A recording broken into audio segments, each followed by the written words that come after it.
قنص وتظبطين حالنا عالسليم قسمنا حملة زمزايم من افعالنا كفاءة سندال وانت مدلدق لو هتصيعني شحنك ملط عشان احنا احتل نعملك صنف ما نعرفش خلق نبتدي الحرب لما اجي في وجود اسمع الصنف تعبان ما تريح تعبان ما تريح روح امك ده انا اجيبها في ثانية وفي دمك اسيح والسمعة دي مش جاية في هاي اصلا انا مش زيك ولا جاية في هاي ولا جاية في هاي. طب يا اخواتي ازيكم عاملين ايه؟ يا رب تكونوا بخير. طبعا يا اخواتي النهارده رجعت لكم فيديو جديد، وفيديو النهارده هيكون طبعا احنا نزلنا اول نسخه اللي هي النسخه الاجنبيه بتاعت اول نسخ في نسخه اليوتيوبر. تمام. طبعا دي اول حاجه احب اقولها. تاني حاجه النهارده هنزل لكم فيديو عن التعديل، سلسله التعديل اللي احنا عملناها برضو هنعملها ان شاء الله. تمام. وهي اننا هنعدل على برنامج، تمام، او مش هنعدل عليه بصيغه عامه، هنقسمها كذا جزء. تمام. سواء بقى نسخه برنامج، المهم ان انا هعلمك ازاي تغير اسامي. تمام. لان في ناس ما بتعرفش. طبعا هسيب لك لينك تيم مانجر طبعا تحت في الوصف. وطبعا عايزين طبعا وليكن هندوس هنا. تمام. نجيب بس اول حاجه طبعا هتدوس على التلات شروط اللي فوق دول اللي هم على الشمال مش اليمين. تمام. هتدوس عليهم هيظهر لك الواجهه دي. طبعا هتدوس على اللي هي اكستراك ابيكي. تمام. طبعا هتضغط عليها ضغطه واحده كده وهيفتح معاك كل التطبيقات اللي عندك اللي على الجهاز. تمام. هتقول لي طبعا ازاي اعمل بقى دلوقتي او اعدل؟ هقول لك دلوقتي. تمام. وليكن مثلا احنا هنعدل على البرنامج بتاع اللينكات ده بتاع ارسنال. تمام. طبعا هنزله لكم برضو بتاعه برضو هنزله لكم. تمام. على القناه برضو لو انتوا عايزينه هنزله لكم. تمام. طبعا هتضغط عليه ضغطه واحده وهيظهر معاك في الواجهه دي. طبعا تمام. ما تدوس على مود، دوس اكستراك ابيكي. تمام. طبعا بعد ما تضغط هيجيب لك كلوز او لوكيت. طبعا هتدوس لوكيت. تمام. هيظهر معاك بالشكل اللي احنا شايفينه ده. تمام. طبعا انت هتدوس عليه ضغطه واحده كده. تمام. مش ده. طبعا هتدوس عليه ضغطه واحده هيفتح معاك بالواجهه اللي انت شايفها دي. هيجيب لك انستول فيو فاكشن. تمام. انت هنسيبك من ده كله، هتدوس فيه كلمه فيو. تمام. دي اول حاجه. ولكن احنا مثلا عايزين نغير اسم اللينكات. تمام. هقول لك دلوقتي نغيره ازاي. تمام. هتضغط على الريسورس. تمام. اللي هي الصفرة دي. تمام. تضغط على ضغطة وتدوس تاني اختيار. تمام. يفتح معاك بالواجهة. تمام. هتدوس على اول واحدة. تمام. هيفتح معاك ده كله. تمام. طبعا انت هتقوم دايس على التلات شرط اللي فوق دي واحدة واحدة معايا عشان تفهم. تمام. هتدوس على كلمة فلتر او تصفية على حسب اللغة بتاعت التليفون. تمام.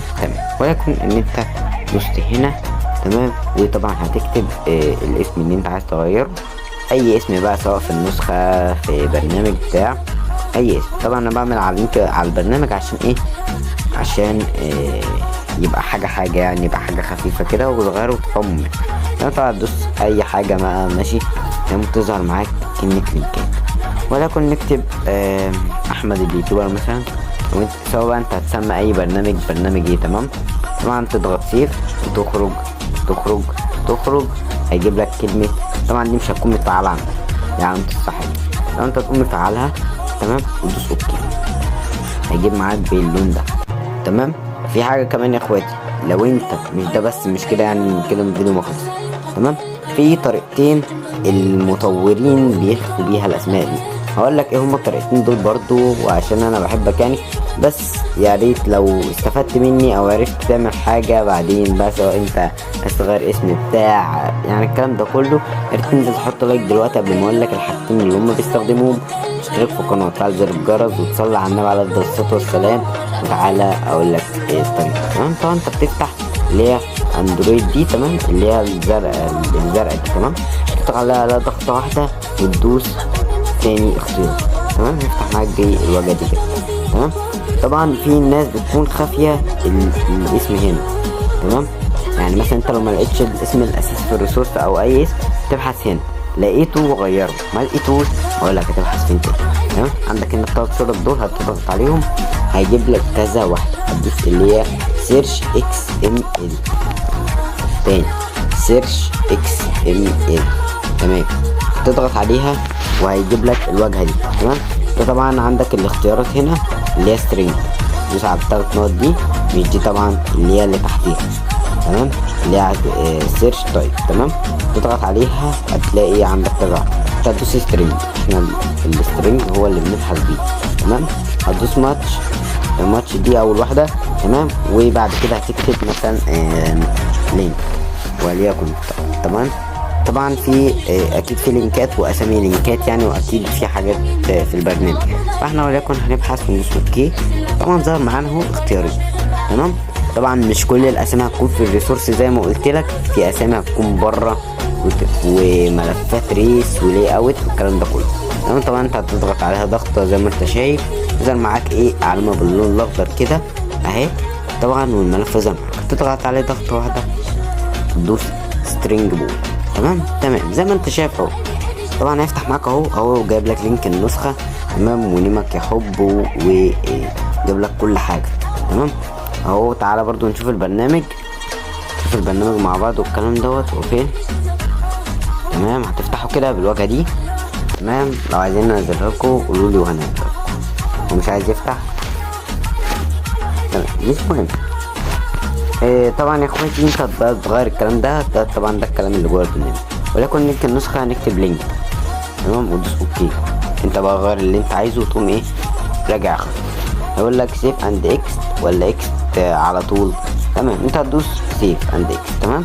طبعا زي ما قلت لك دي لو مش متفعله فعلها، دي اهم حاجه اللي هي اوتو سينج لازم تتفعل، تمام. هتدوس على كلمه اوكي وكده خلاص اللي اتحفظ معاك، تمام. وطبعا هتقوم خير، طبعا انت بعد ما تعمل اللي انت عايزه بقى وتظبط الدنيا وتغير الاسماء وكل حاجه هتقوم خير، تمام. كده هعمل ايه تاني بقى؟ طبعا كده احنا خلصنا شرح الاسماء، ازاي تغير اسماء بقى سواء نسخه برنامج بتاع، طبعا ويا ريت اكون شرحت كويس طبعا وفدتكم يعني وعرفتوا تستفادوا مني باي حاجه، تمام. اختاروا طبعا ننزل لكم ايه في الفتره الجايه، يعني ننزل لكم مثلا ازاي تغير حزمه النسخه، ازاي تفك التشفير، ازاي تشفر، ازاي ان انت يعني مثلا في حاجات ممكن ما تعرفوش، اللي هو انت ممكن مثلا تغير ايموجي ايكون للنسخه، تغير مثلا اللينكات، تغير الحاجات دي كلها. اكتبوا لي عايزين ايه تحت في الكومنتات، وانا طبعا لو عايزين انزل لكم النسخه الثانيه اللي هي في نسخ في سلسله نسخ المجال، طبعا اكتبوا لي تحت في الكومنتات وطبعا اصورها لكم. وطبعا هنشوف البرنامج مع بعض اهو، تمام. ولكن لو دوست عليها اقول لك هو الاسم شايف احمد اليوتيوبر، تمام. الاسم اتغير معانا وكل حاجه زي ما انت شايف قدامك اهو بعينك، وتمام. وكده نكون خلصنا الفيديو بتاع النهارده وشرحنا طريقه ازاي تغير الاسامي في النسخ وفي البرامج وبس كده يا اخواتي. كده خلصنا الفيديو، ويلا يا اخواتي سلام.